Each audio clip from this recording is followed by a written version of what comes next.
মুখ্যমন্ত্ৰীয়ে কৈছে যে মই হেনো কংগ্ৰেছৰ ওচৰত আত্মসমৰ্পণ কৰিছোঁ। মুখ্যমন্ত্ৰীক আজি এই স্থলীৰ পৰা য'ত সভা পাতিছোঁ তাৰ পৰা ক'ব খুজিছোঁ যে লুৰিণজ্যোতি গগৈৰ অভিধানত আত্মসমৰ্পণ শব্দটো নাই। আপুনিহে বাৰে বাৰে বিভিন্ন সময়ত আত্মসমৰ্পণ আৰু বিশ্বাসঘাতকতা কৰি আহিছে।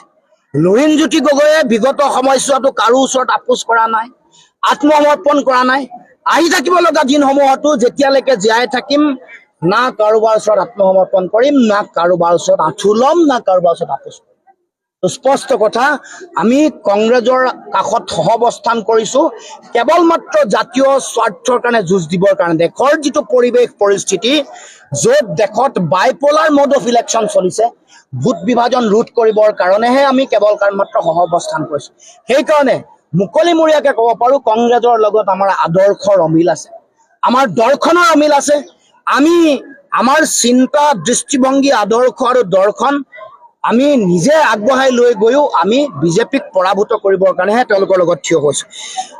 অসমৰ মুখ্যমন্ত্ৰীয়ে কেনেকৈ আত্মসমৰ্পণ কৰিছে সেইটো কথা যদি আপোনালোকে চাই দেখিব, ইতিহাসৰ পৃষ্ঠাৰ লুটিয়াই চালে দেখিব যে অসমৰ মুখ্যমন্ত্ৰীয়ে আচুক বিশ্বাসঘাতকতা কৰি হিতেশ্বৰ শইকীয়া অসমৰ মুখ্যমন্ত্ৰী আগত তেওঁৰ ওচৰত আত্মসমৰ্পণ কৰিছিলে, কৰি কংগ্ৰেছলৈ গ'ল।